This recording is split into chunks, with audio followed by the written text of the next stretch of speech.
Hello everyone, स्वागत है आपका मेरे चैनल पर। तो आज मैं स्टोरी लेकर आई हूँ। आज यह बर्ड्स के बारे में है, चिड़िया के बारे में है जो कि बगीचे में आती है, बस उसी के बारे में है। तो बहुत ही इंटरेस्टिंग पैराग्राफ्स कह सकते हैं है यह। तो इस वीडियो को पूरी देखिएगा। इसमें जो वर्ड्स यूज़ हुए हैं वो एडवांस्ड लेवल के हैं। आप चाहे तो इसे नोट डाउन भी कर सकते हैं एंड इसके साथ ही आप रीडिंग स्किल और इसके करेक्ट प्रोनाउंसिएशन के बारे में भी जानेंगे। तो चलिए स्टार्ट करते हैं। इस स्टोरी का टाइटल है बर्ड्स इन माई गार्डन। क्या मतलब हुआ इसका? बर्ड्स का अर्थ होता है चिड़िया, इन मतलब में, माई मतलब मेरा, गार्डन यानी बगीचा, यानी मेरे बगीचे में चिड़िया। So let's begin. I live in a house surrounded by a beautiful green garden. मैं एक घर में रहती हूँ जो कि घिरा हुआ है किसके द्वारा? अ ब्यूटिफुल ग्रीन गार्डन, यानी एक सुंदर सा हरे बगीचे से। The garden has soft grass and many plants. Garden में नरम घास है और बहुत सारे पेड़ हैं। There are a number of fruit trees in my garden. A number of का a number मतलब अनेक, of fruit यानी फलों के। तो इस सेंटेंस का अर्थ हुआ कि इसमें there are यानी यहाँ है अनेक फलों वाले ट्रीज यानी पेड़, इन माई गार्डन मेरे बगीचे में, या इस तरह से कह सकते हैं कि मेरे बगीचे में अनेक फलों वाले पेड़ हैं। एट फर्स्ट ग्लेंस यानी पहली झलक में, ग्लेंस का अर्थ होता है झलक, पहली झलक में the garden appears to be very quiet. Appears यानी प्रतीत होना, क्वाइट यानी शांत। तो क्या मतलब हुआ इसका? इसका मतलब हुआ कि पहली झलक में बगीचा शांत प्रतीत होता है, बट लेकिन many birds and small animals live in it. लेकिन बहुत सारे चिड़िया, कई चिड़िया और छोटे जानवर इसमें रहते हैं और विजिट इट फ्रिक्वेंटली, या यहाँ अक्सर आते हैं। एवरी मॉर्निंग हर सुबह, I am awakened by the sweet song of a cuckoo. Awakened का मतलब होता है जाग जाना, कुकू यानी कि कोयल। तो इस सेंटेंस का अर्थ हुआ कि हर सुबह मैं जाग जाता हूँ स्वीट सॉन्ग यानी मीठे गीत के साथ जो कि कोयल का होता है। The song is so sweet, गीत बहुत ही सुरीला है। That I just lie in bed listening to the song until the birds flies away. इसका मतलब हुआ कि जो सॉन्ग होता है, गाना होता है, गीत होता है, वह बहुत ही मीठा है, मीठा होता है। इसलिए आई जस्ट लाई इन बेड यानी मैं लेटे हुए अपने बिस्तर में लिसनिंग टू द सॉन्ग गीत सुनता रहता हूँ, until यानी जब तक कि द बर्ड फ्लाइज अवे, जब तक कि चिड़िया उड़ नहीं जाती। When I come back from school every day यानी प्रतिदिन जब मैं स्कूल से घर आता हूँ, I sit on the balcony मैं बालकनी में बैठ जाता हूँ, and see various beautiful and colorful birds और बहुत सारे सुंदर और कलरफुल यानी रंग बिरंगे चिड़ियों को, birds come and perch on the trees मैं देखता हूँ। क्या देखता हूँ? कि चिड़िया वहाँ आते हैं और पर्च का अर्थ होता है बसेरा, अपना पेड़ पर बसेरा डालते हैं। सम कम टू रेस्ट, कुछ आराम करने आते हैं। while others come to sing, जबकि दूसरे यानी और भी बर्ड्स वहाँ गीत गाने आते हैं। some even come looking for food, यहाँ तक कि कुछ भोजन की तलाश में आते हैं। it is always a pleasure, यह हमेशा ही आनंददायक है। to watch them, उन्हें देखना। I just sit quietly, मैं शांति से या चुपचाप बैठ जाता हूँ। so that, जिससे कि they are not disturbed, वे परेशान नहीं होते। I have seen beautiful orioles, orioles एक रंग बिरंगी चिड़िया है, तो इसका मतलब हुआ I have seen beautiful orioles, यानी मैंने सुंदर ऑरियोलेस भी देखा है। स्पॉटेड डव्स यानी चित्तीदार कबूतर, डव्स मना कबूतर। पीजियंस यानी डव्स मतलब कबूतर, पीजियंस डव्स मतलब भी कबूतर होता है एंड पीजियंस मतलब भी कबूतर ही होता है। तो स्पॉटेड डव्स यानी चित्तीदार कबूतर, पीजियंस यानी कबूतर, माइनास यानी मैना।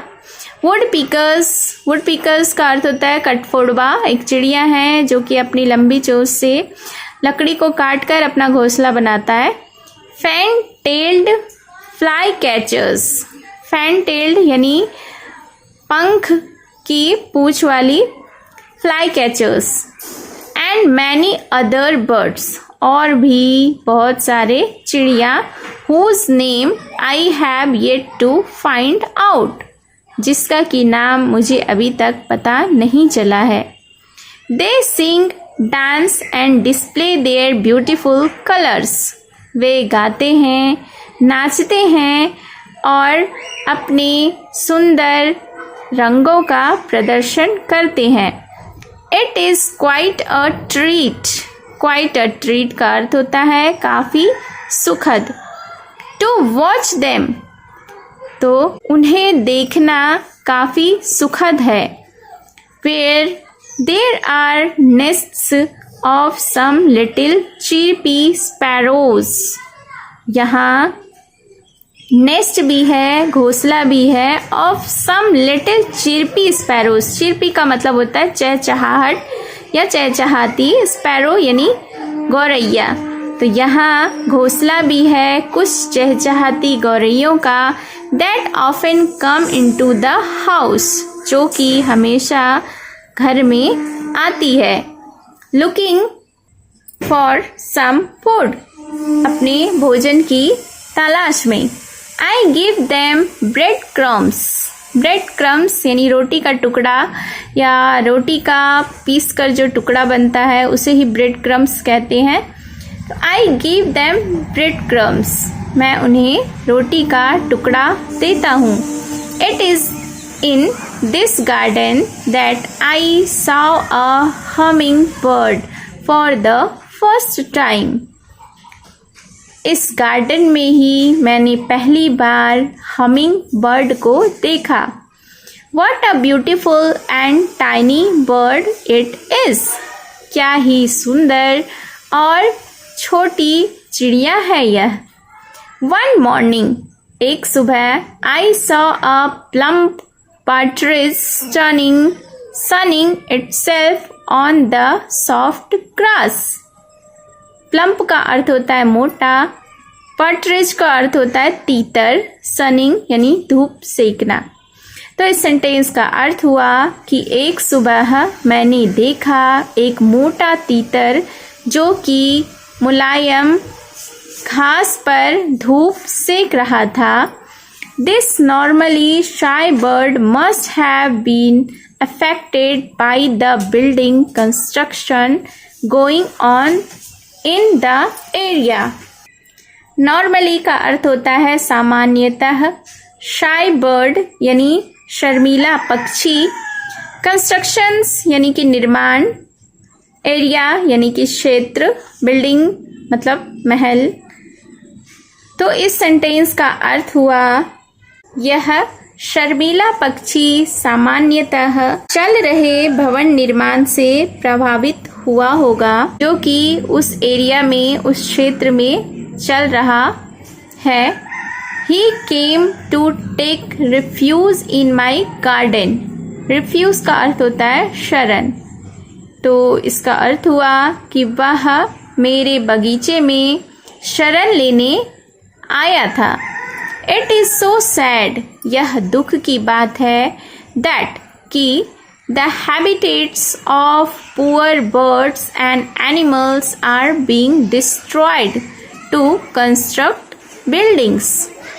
यह दुख की बात है कि दुखी पक्षी का या बेचारे पक्षियों का जो हैबिटेट्स है यानी निवास स्थल है और जानवरों का जो निवास स्थल है आर बीइंग डिस्ट्रॉयड यानी नष्ट किया जा रहा है टू कंस्ट्रक्ट बिल्डिंग्स भवन के निर्माण में roads and houses for human beings construction किया जा रहा है, इसे डिस्ट्रॉय किया जा रहा है कंस्ट्रक्शन के लिए यानी भवन के निर्माण के लिए, रोड के निर्माण के लिए और घरों के निर्माण के लिए जो कि मनुष्य के लिए हो रहा है।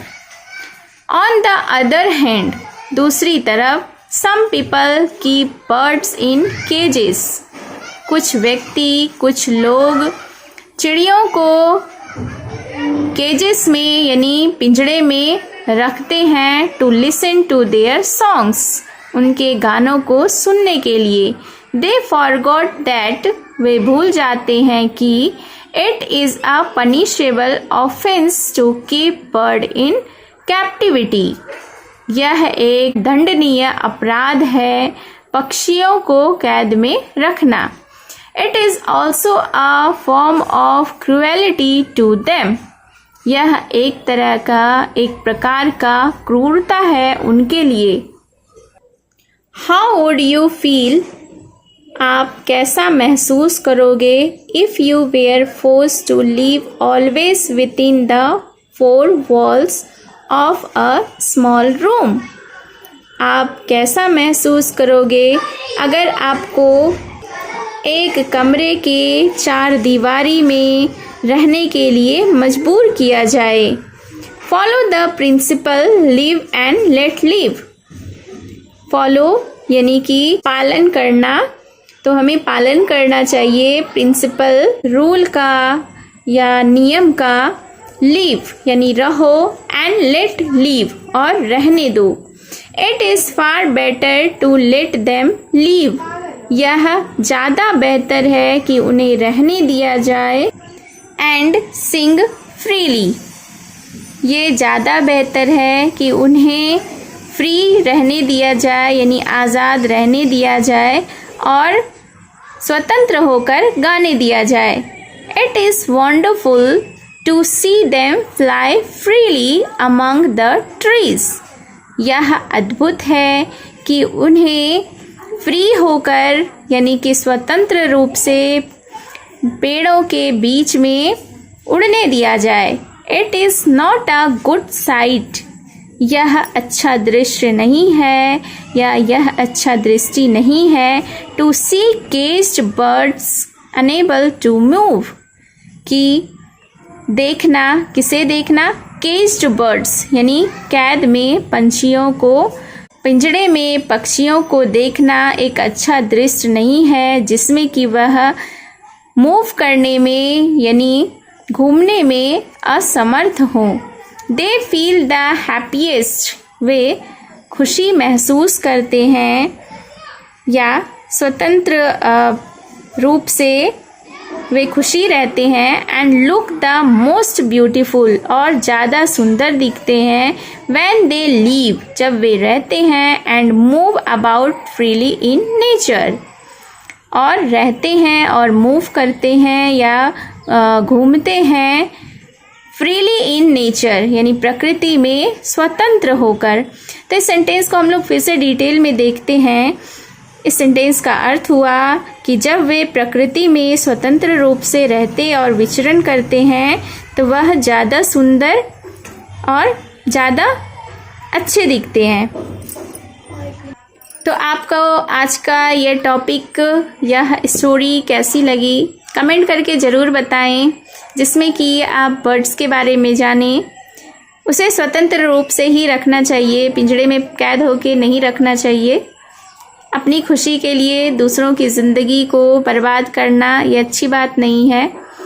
तो आप कमेंट करके ज़रूर बताइए आपको यह मेरा प्रयास कैसा लगा। ट्रांसलेशन, वोकैबुलरीज और प्रोनाउंसिएशन जो आपने सीखा। तो ऐसी ही वीडियोस के लिए मेरे चैनल को सब्सक्राइब कर लीजिए। मिलती हूँ मैं फिर से एक न्यू इन्फॉर्मेटिव वीडियोस के साथ। तब तक के लिए take care and bye bye.